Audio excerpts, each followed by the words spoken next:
దేవుని యొక్క మాటలు మన యొక్క జీవితాలకు ఆశీర్వాదకరముగా మలుచుకుందాం. మత్తయి సువార్త 2వ అధ్యాయము 11వ వాక్యాన్ని చదువుదాం.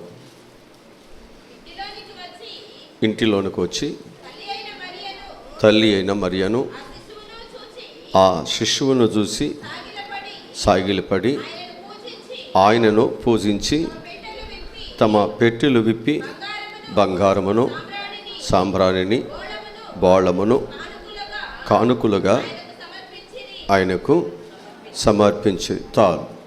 ఇక్కడ మనము జ్ఞాపకం చేసుకున్నట్లయితే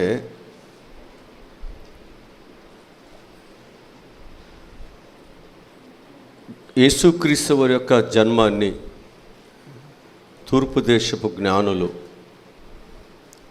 చుక్క ద్వారా వారు కనుగొని ఆ చుక్క యొక్క నడిపింపుతో యేసుక్రీస్తు వారు ఏ స్థలములో అయితే ఉన్నారో ఆ స్థలం యొద్దకు వారు వచ్చి అక్కడ వారు ఏం చూశారు అనేది మనం చూసినట్లయితే తల్లి అయిన మరియను ఆ శిశువును చూసి సాగిలపడి ఆయనను పూజించి తమ పెట్టెలు విప్పి బంగారమును సాంబ్రాణిని బోళమును కానుకగా ఆయనకు సమర్పించి చాలు. ఇక్కడ మనము జ్ఞాపకం చేసుకుంటే ఈ జ్ఞానులు యేసుప్రభు వారి దగ్గరికి నడిపించబడిన తర్వాత యేసుప్రభు వారిని చూడగానే ఈ జ్ఞానులు ఏం చేశారు అంటే మనం చూసినట్లయితే వారు సాగిలా పడిరి. చాలా ఉన్నతమైన మాట. క్రిస్మస్ అనేటువంటిది మన జీవితాల్లో ఒక కాంతిని, ఒక వెలుగుని మనకివ్వాలంటే, మన చీకటి బ్రతుకులు ఒక వెలుగుగా మార్చబడాలంటే, ఆ వెలుగిచ్చేటువంటి, ఆ కాంతినిచ్చేటువంటి, ఆ దీవెనను మనకు అనుగ్రహించేటువంటి దేవునితో మనం ఏం చేయాలో తెలుసండి.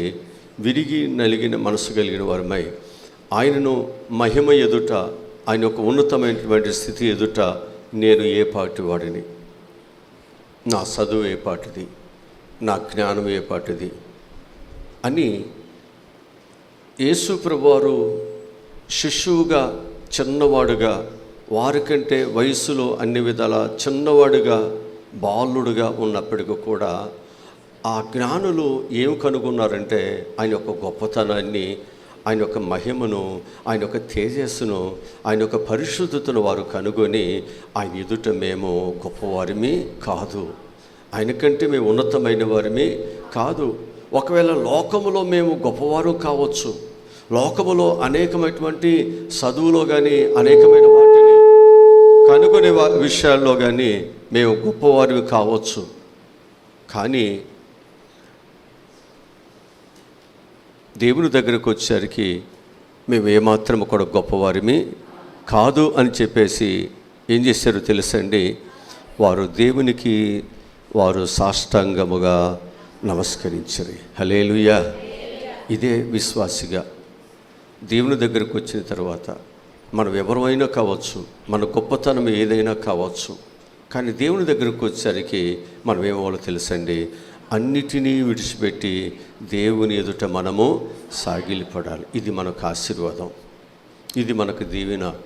చాలామంది యొక్క జీవితాల్లో దేవుని దగ్గరికి వస్తున్నారు కానీ వారు దేవునికి సాగిలిపడలేకపోతున్నారు, దేవునికి వారి యొక్క జీవితాలను సమర్పణ చేయలేకపోతున్నారు, దేవుని యొక్క ఔన్నత్యాన్ని, గొప్పతనాన్ని తెలుసుకోలేకపోతున్నారు. అందుకే వారు ఇంకా లోకములో గొప్ప వాటిని వెదుగుతున్నారు, లోకములో అనేకమైన వాటిని వెదుగుతున్నారు. వాక్యం చెప్తుంది కదా, మీ కొరకు మీరు గొప్ప వాటిని వెతకవద్దు, మన కొరకు గొప్ప వాటిని వెతకవద్దు. మనం ఈ లోకములో అనేకమైన వాటిని వెతుకుతున్నప్పుడు అవి నీ పాపము నుండి, నీ శాపము నుండి, నీ మరణము నుండి అవేవి నిన్ను తప్పించలేకపోయాయి. కానీ ప్రభు అయిన యేసుక్రీస్తు వారు నిన్ను తప్పించగలడు, నిన్ను రక్షించగలడు అనేటువంటిది మనం గ్రహించి మనం ఏం చేయాలో తెలుసండి. ఆయనకి మనము నమస్కారము ఆయనకి సాగిలిపడాలి. మనం ఈరోజు సాగిలిపడవలసినటువంటి విషయాన్ని కొద్ది మాటలు నేను మీకు తెలియజేస్తాను. దేనిని చూసి వారు సాగిలిపడ్డారు? అంత గొప్పవారు. ఏమి చూశారు వారు ప్రభు దగ్గరకు వచ్చిన తర్వాత? అసలు వారు సాగిలి పడటానికి ఆ చిన్న పిల్లలో, ఆ చిన్న పిల్లవాడిలో, ఆ పసిగుడ్డులో వారు ఏం చూస్తున్నారు? వాక్యము నుంచి చూపిస్తాను. లేవీకాండము 9వ అధ్యాయము 23 నుండి 24 వచ్చిన వరకు చదువుదాం. మోషే అహరోనులు ప్రత్యక్ష గుడారములోనికి పోయి ఎలుపులకు వచ్చి యెహోవా మహిమ ప్రజలు అందరికీ కనబడెను. యెహోవా సన్నిధి నుండి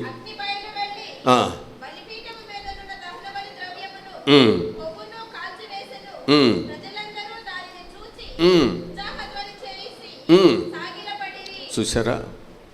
అక్కడ ఏం చూస్తున్నారు? వారి సాగిల పడటానికి అంటే అక్కడ దేవుని యొక్క మహిమను చూస్తున్నారు. హల్లెలూయా. ఈరోజు మనం దేవుని దగ్గరకు వచ్చిన మనము దేవుని యొక్క మహిమను, దేవుని యొక్క కార్యాలని, దేవుని యొక్క స్వస్థతలను ఎన్నో మనం చూస్తున్నాం. కానీ ఇంకా మనము ఆయనకి సాగిలిపడలేకపోతున్నాం. ఇంకా మనం ఆయనకి వెన్ను చూపిస్తున్నాం, వెన్నునే చూపిస్తున్నాం. ఇంకా ఆయన వైపు త్రిప్పబట్టలేదు. ఆయన యొక్క మహిమను మనం ఇంకా చూడలేకపోతున్నాం. ఆయన మహిమను బట్టి, ఆయన యొక్క ప్రసన్నతను బట్టి మనం ఆయనకి హృదయపూర్వకముగా మనల్ని మనము సమర్పణ చేసుకోలేటువంటి ఇంకా బలహీనత మనలోనే మిగిలిపోతుంది. కనుక ఆ ప్రజలందరూ కూడా, మోషే అహరోను అక్కడున్నటువంటి ప్రజలందరూ కూడా ఆయన యొక్క మహిమను చూసి, ఆయన చేసిన కార్యాలను చూసి వారందరూ ఏమైపోయారట? సాష్టాంగపడిపోయారు. దేవుడు గొప్పవాడు, ఆయన మహోన్నతమైన వాడు, మేము తగ్గించబడాలి, ఆయన నామము హెచ్చించబడాలి. ఆయన నామము హెచ్చించబడాలి, ఆయన మహింపరచబడాలి అంటే మనం ఎప్పుడు కూడా ఆయన దగ్గర సాగిలపడే స్వభావము మనలో అవసరమై ఉంది. రెండవదిగా మనం చూసినట్లయితే సంఖ్యాకాండము 16వ అధ్యాయము 22వ వాక్యాన్ని చదువుదాం. సంఖ్యాకాండము వారు సాగిలపడి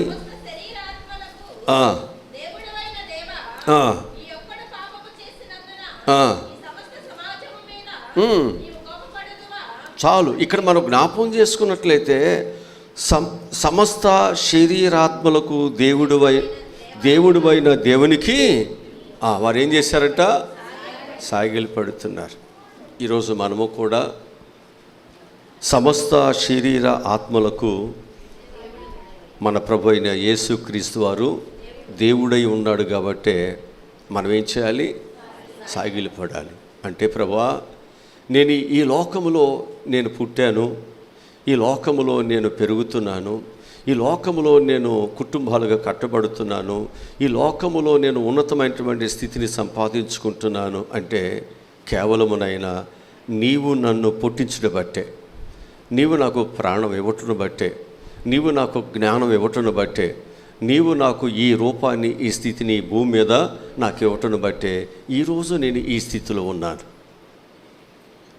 కనుక మనం ఎప్పుడైతే మన యొక్క స్థితిలో దేవుని యొక్క కార్యం ఏమిటి, నేను ఈ విధంగా ఉండటానికి దేవునికి కార్యం ఏమిటి, నేను ఈ లోకములో తల్లి గర్భములో నేను రావటానికి కారణం ఎవరు, ఈ లోకములో ఒక పసిపిల్లగా ఉన్నటువంటి నేను ఇన్ని సంవత్సరాలు భూమి మీద బ్రతకటానికి, ఇన్ని విధాలుగా నేను విస్తరించటానికి గల కారణం ఎవరు అన్నప్పుడు మనం గ్రహించినప్పుడు ప్రతి శరీరియు, ప్రతి ఆత్మ కూడా ఏం చేయాలి? దేవునికి. అంతేనా? అందుకంటాడు ప్రతి మోకాలు, ప్రతి ఒక్క దేవుని ఏం చేయాలి? స్తుతించాలి. అంతే. ప్రతి నాలుగు దేవుని స్తుతించాలి, ప్రతి మోకాలు అని ఎదుట వంగాల్సిందే. అంతే. మనం ఎవరు అంటే నీవు నీ సొత్తు కాదు, నీవు దేవుని సొత్తు. దేవుడు నిన్ను పుట్టించాడు, దేవుడు ఈ లోకమును పోషిస్తున్నాడు, దేవుడు నిన్ను అన్ని విధాలా ప్రేమించాడు.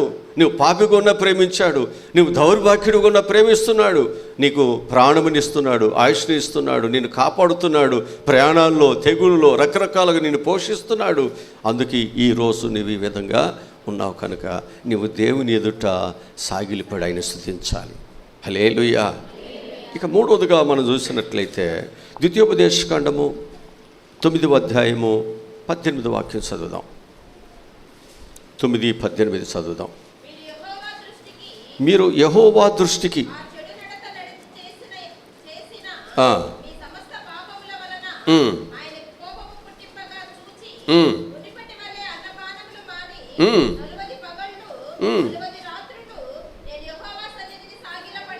చూసారా, దేవుని బిడ్డలు దేవుని దగ్గరికి వచ్చిన తర్వాత మనం ఏం చేయాలి?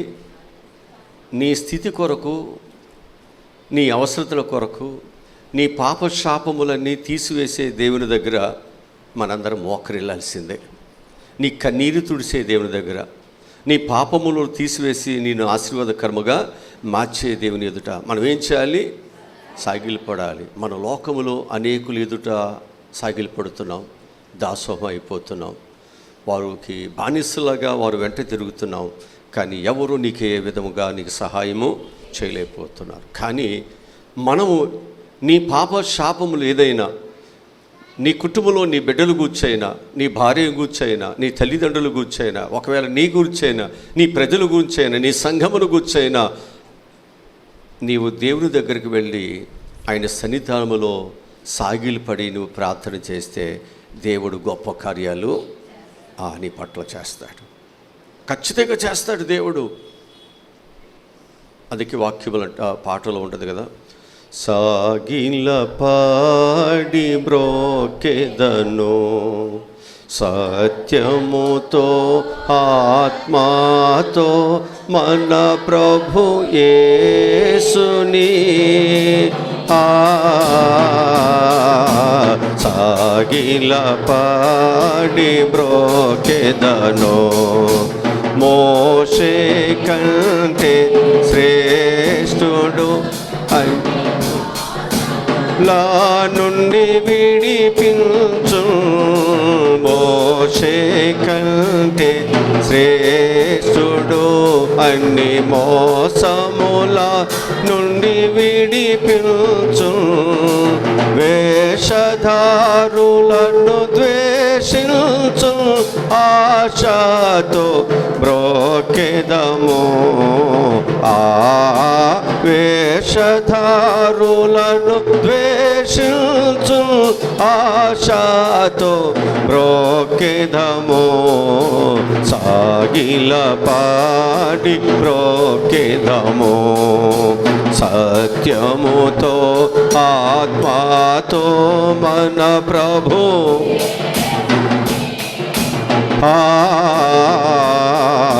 సాగిల పాడి. హల్లెలూయా. కనుక మనందరం కూడా ఏం చేయాలి? మనం దైవ సన్నిధికి వచ్చినప్పుడు నీ కుటుంబం కొరకు, నీ అవసరతల కొరకు, నీ పాపశాపములను విడుదల కొరకు విడిపించే దేవుని దగ్గర మనందరము సాగిలపడాలి. ఇంకొక విషయం చెప్తాను. యెహోషువ గ్రంథము 5వ అధ్యాయము 14 వచ్చి చదువుదాం.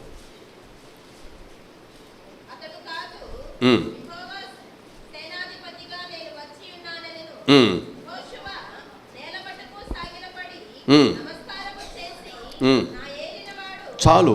ఇక్కడ యెహోషువ ఏం చేశాడు? ఆయన సేనాధిపతి అని ఎప్పుడైతే తెలిసిందో, దేవుని యొక్క దూత అని ఎప్పుడైతే తెలిసిందో, దేవుడు పంపించినటువంటి దూత అని ఎప్పుడైతే తెలిసిందో, వెంటనే ఏం చేశాడు? సాగిలిపోయాడు. మనం కూడా దేవునిని, దైవ సన్నిధినే కాదు, దైవ సేవకులను దేవుని పంపించేటువంటి తన ప్రజలను కూడా మనం ఏం చేయాలి? గౌరవించాలి. విధేయత. కనుక అందుకే వారందరూ కూడా యేసుప్రభువు వారు చిన్నవాడు, పసిబాలుడే, కానీ ఆయన యొక్క గొప్పతనాన్ని, ఆయన యొక్క వీరత్వాన్ని, ఆయన యొక్క మహిమను, ఆయన యొక్క తేజస్సును వారందరూ కూడా ఏం చేశారు? చూడగలిగారు. కాబట్టి దేవునికి వారు సాష్టాంగా పడి దేవునిని వారు కీర్తించటం, కొనియాడటం జరిగింది. అంత మాత్రమే కాదు, వారు సాష్టాంగ పడిన తర్వాత దేవునికి వారు పెట్టెలు విప్పారు, వారు బహుమానములు తీసుకువెళ్ళారు. ఆయన యొక్క ఔన్నత్యాన్ని, ఆయన గొప్పతనాన్ని అక్కడ ప్రచురం చేస్తున్నారు. ఏదో ఒక సామాన్యమైనటువంటి వ్యక్తికి తీసుకెళ్ళట్లేదు.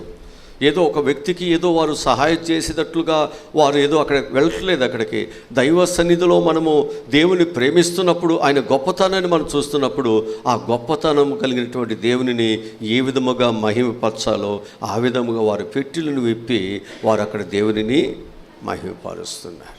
మనము కూడా ఆయన గొప్పతనమును ఎక్కడ కించపరిచిన దేవుడు మన యొక్క అర్పణను దేవుడు అంగీకరించడు కదా.